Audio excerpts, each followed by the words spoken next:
Now, joining us to discuss the government's effort to address the oil spill is Representative Joe Barton. He's the ranking member on the House Energy and Commerce Committee, and he just stepped out of the subcommittee hearing with those oil executives from BP, Shell, ExxonMobil, Chevron, and ConocoPhillips. Quite a list there. Congressman Barton, thank you so much for taking the time to speak with us today. Give us your impression of what you've been hearing from the executives. To what extent are they sharing in any of the blame that we've seen from the oil spill so far? Well, they're testifying as we do this interview. I stepped out to come do the interview. But in reading what they are saying right now, something really, really bad has happened. They all want to stop the current problem, and they're all committed to doing whatever is necessary to minimize another accident of this type ever happening again. But they also say that we need that American-made energy that's beneath our outer continental shelf. It is vitally important to our way of life and to keep our economy growing and humming along. Congressman, I'm sure one of the big questions everyone wants answered is whether the big oil companies are prepared to deal with a major oil spill.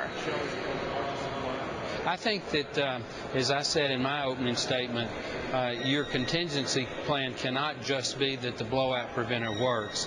You have to also have a plan in that very rare case, which we just had, where the blowout preventer does not work. And I do think that Chairman Waxman had a valid point when he said their written plan really is not worth the paper that it's written on. We need to move as we try to find a solution to the accident. We also need to really move to a solution to preventing there ever being another accident. And I think the oil companies are a big part of that solution because they have the technical expertise and they certainly have the financial incentive to get it right. Okay. Congressman Barton, just sit tight for a minute. We will have much more with him when he rejoins us after the break. We'll be speaking with him on what he wants to hear from President Obama when the president addresses the nation tonight from the Oval Office. Keep it right here. We're in business.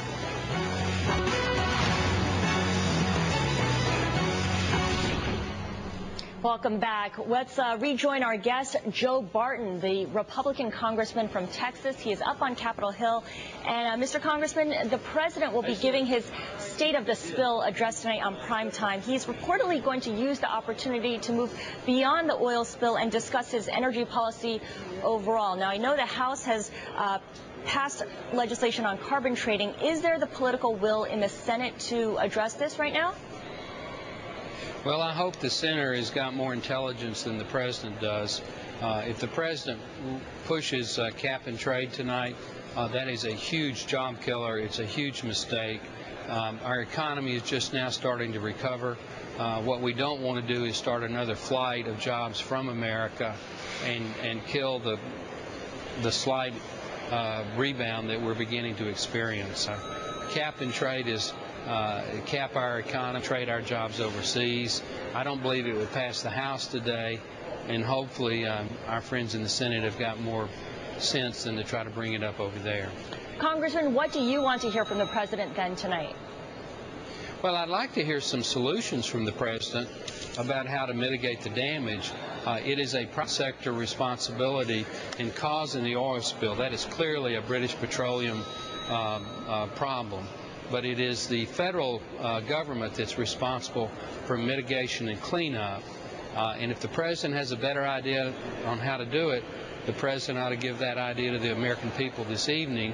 What he's finding out is that you can't just do 30-second sound bites and Oval Office fireside chats. The laws of nature and the laws of physics are tough to overcome when you're dealing 5,000 feet below the Gulf of Mexico.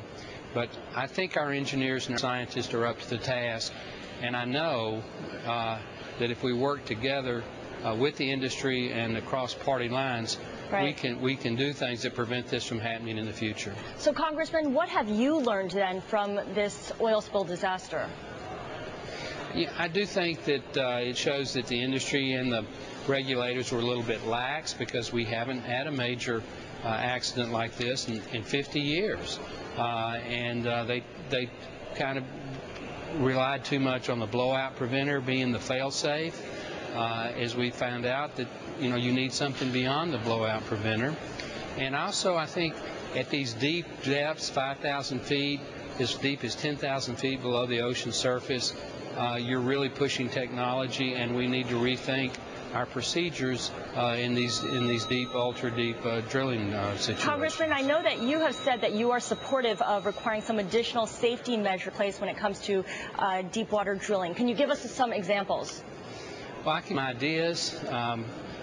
Maybe we need to have a safety center somewhere where all the real-time data goes, where people that just focus on safety can look at that data. That capability is there, but it hasn't been utilized. Maybe you need to have a safety inspector on the rig at critical times, not just inspecting the rigs once a month. The blowout preventers are once every 2 weeks. I think that's adequate. The rigs themselves are inspected once a month. That's probably adequate.